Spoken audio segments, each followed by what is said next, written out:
की कामना लेकर के गुरु के पास आए हैं। उसके रास्ते जीवन में बाहरी आचरण के सुधार से होकर जाते हैं। पहले अंधकार दूर होगा, अंधकार से पहले विकार दूर होगा, और विकार दूर होने से पहले आपको और हमको विकार दूर करने के लिए संकल्प उठाना होगा। तो पहला रास्ता क्या है? आप हर रोज संकल्प लो कि आज मैं एक एक चीज छोड़ता चलूंगा और एक एक समय गुरु नाम से जोड़ता चलूंगा।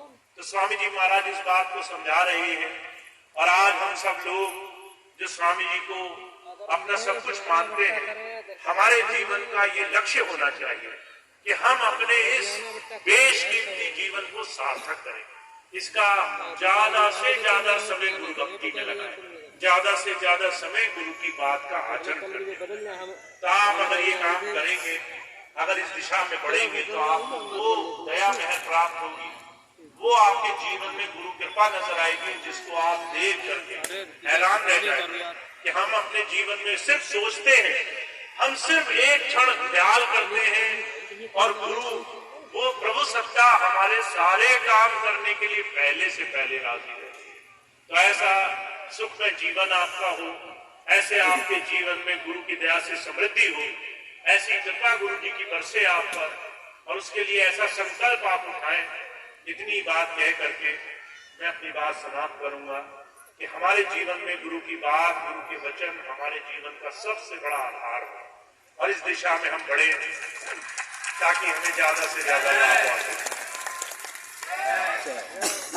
अभी आज का सत्संग कार्यक्रम एक प्रार्थना के साथ हम भाई बहन समाप्त करेंगे। उससे पहले मैं आप सभी भाई बहनों का, सभी सेवादार भाई बहनों का, और सभी इस कार्यक्रम के आयोजकों का बहुत बहुत धन्यवाद देता हूं।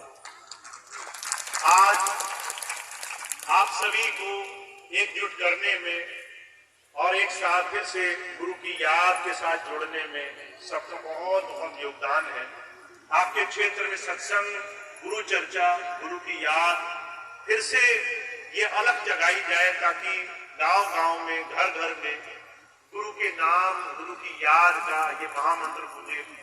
और उसके लिए हमारे सेवादार भाई बहन बहुत मेहनत कर रहे हैं। आपके घर जाते हैं, सत्संग करते हैं, आपको सत्संग भंडारों में आने का आमंत्रण देते हैं, और जो भाई बहन थोड़ा सा सेवा में सहयोग करते हैं वो तो और धन्यभागी हैं, जो आप सबके लिए अपना तन मन धन सब कुछ सौंप करके ऐसा सुंदर आयोजन करने में अपना सर्वस्व लगा करके अपना समय गुजार रहे हैं। तो सबका बहुत बहुत हृदय से आभार है, बहुत बहुत धन्यवाद है। आज का ये कार्यक्रम अब संपन्न होगा। दो सूचनाएं मैं आपको और दे दूं, आप उसका जितना चाहे वो लाभ उठा सकते हैं।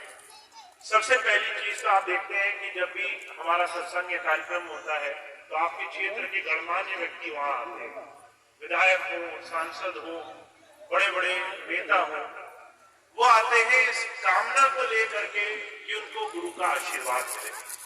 गुरु का आशीर्वाद वो इसलिए नहीं मांगते कि वो राजा बन जाए, वो इसलिए मांगते हैं कि वो आपके क्षेत्र में सेवा कर सके, आपकी सेवा कर सके। जब आपको कोई तकलीफ हो, परेशानी हो, जब आपको क्षेत्र में कोई संकट हो, तो आप जब उनके पास जाए और कहें कि हम स्वामी जी के शिष्य हैं, आप कहें हम भैया जी के शिष्य हैं, हम यहाँ आए हैं, हमारी क्षेत्र में समस्या है, इसे दूर करो, तो उस वक्त वो आपके काम बना सके, उस वक्त वो आपके काम सहज कर सके, आसान कर सके। चाहे किसी तरह की समस्या हो, किसी तरह की परेशानी हो, वो तो सिर्फ निमित्त मात्र है, करना कराना मालिक को है, पर फिर भी वो चाहते हैं कि आपके क्षेत्र में वो कोई भी काम करे, आपके क्षेत्र में कोई भी सेवा करे, तो आपका उनको सहयोग मिले। तो आप कभी भी इस चीज से संकोच मत रहना। मैं हमेशा एक बात कहता हूँ, बहुत से भाई बहन यहाँ आते हैं आकर के आशीर्वाद लेने की, बड़े बड़े जो विधायक, सांसद, बड़े बड़े मंत्री, बड़े बड़े नेता, वो सिर्फ ये चीज चाहते हैं कि आशीर्वाद मिले। पर मैं कहता हूँ कि ये एक तरफा रास्ता नहीं है। ऐसा नहीं है कि उन्हें पूरा आशीर्वाद मिले और वो हमारी संगत के लिए कुछ न करें। वो आपके लिए जब खूब करेंगे और जब आप कहेंगे कि हाँ भैया जी हम उनके पास गए, उन्होंने कुछ हमारी मदद की, तब तो उनको आशीर्वाद देने का फायदा भी है। तब तो उनको किसी तरह का, तब तो उनको कुछ ऐसा लाभ देने का फायदा भी है कि वो आपके काम आते हो, वो आपके काम बनाते हो। तो आप सब लोग इसको एक तरफी चीज न समझें। आप यहाँ रहते हैं गांव में, कस्बों में, क्षेत्र में, अगर आपको कोई संकट है, आप अगर उनके पास जाएं तो बिल्कुल मजबूती से कहे हम स्वामी जी के शिष्य हैं, हमारा काम करोगे कि नहीं करोगे। अगर वो कहे नहीं करोगे तो हमें बताओ, फिर आगे देखते हैं कि वो कैसे आशीर्वाद देते आते हैं। तो आप बिल्कुल इस चीज से निश्चिंत रहो, ये जनता के सेवक हैं, आपके सेवक हैं, आपकी सेवा करना उनका धर्म है। और अगर आप गुरुमत के रास्ते पर लगे हो तो आप संगठित हो, वो जानते हैं इस बात को, वो इस बात को समझते हैं कि आप सब लोग गुरु नाम में कुछ भी वो जो गुरु आज्ञा होगी वो करोगे, और इस बात से वो वहां आशीर्वाद देने आते हैं। तो जब वो यहाँ आएंगे तो उतना ही लाभ आपको भी मिलना चाहिए। तो आप जाइए, अगर कभी भी कोई समस्या हो खुले दिल से और आपको आशीर्वाद मिले, ऐसी कामना मैं उनसे भी करता हूं कि वो आपको खूब खूब लाभ दें, खूब खूब आपको फायदा दें।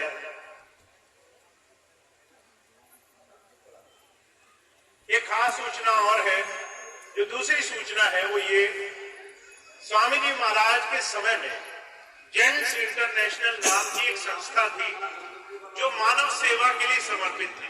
उसमें हम सभी भाई बहन सदस्य थे।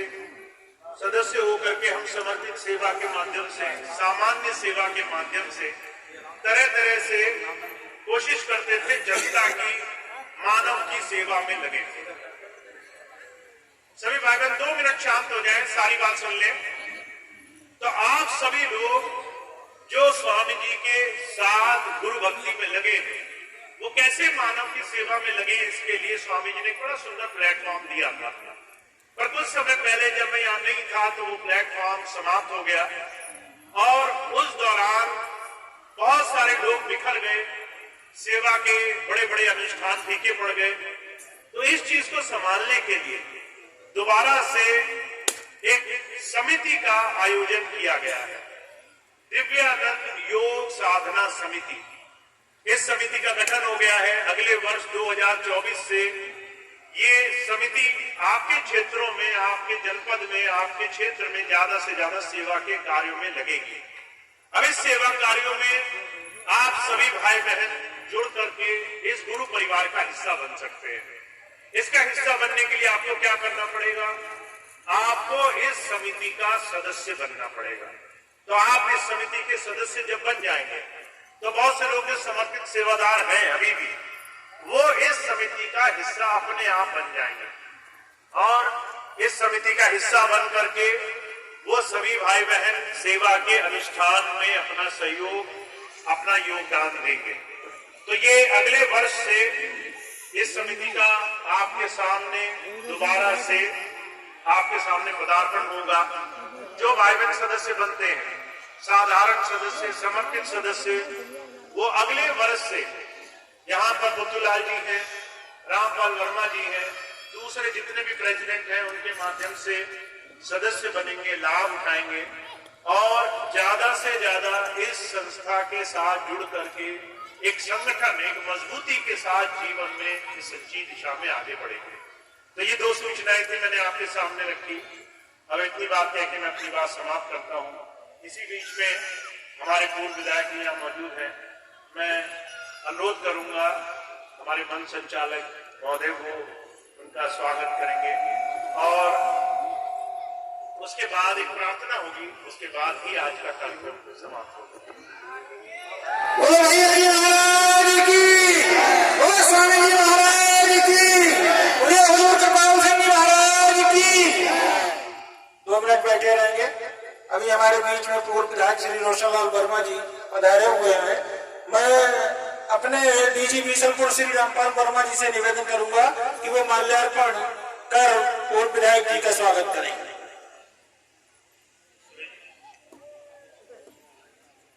श्री पत्तूलाल शर्मा जी, श्री पत्तूलाल शर्मा जी आएंगे और पूर्व विधायक माननीय श्री रोशनलाल वर्मा जी का माल्यार्पण कर स्वागत करेंगे।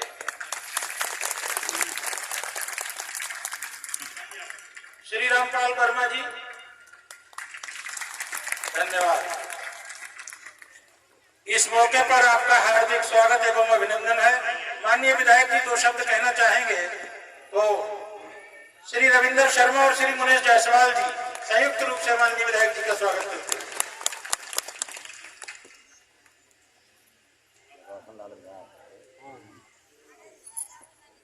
माननीय विधायक जी अगर दो शब्द कहना चाहें इस मौके पर तो उनका स्वागत है।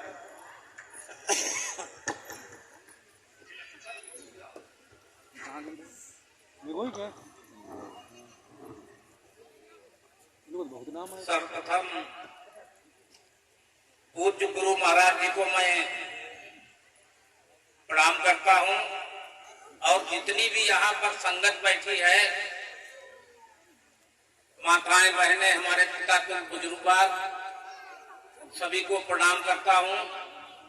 और देखिए, मेरा कहना है कि जो महाराज जी आप लोगों को अपने प्रवचन द्वारा आपको जो सीख दे रहे हैं, आप जो बढ़िया अपने शब्दों से आपको समझा रहे हैं, मेरी सभी से विनती है कि आप लोग गुरु जी के जो प्रवचन है उनके बताए हुए पालन करें। यही मेरी आप सबसे प्रार्थना है। और मैं भी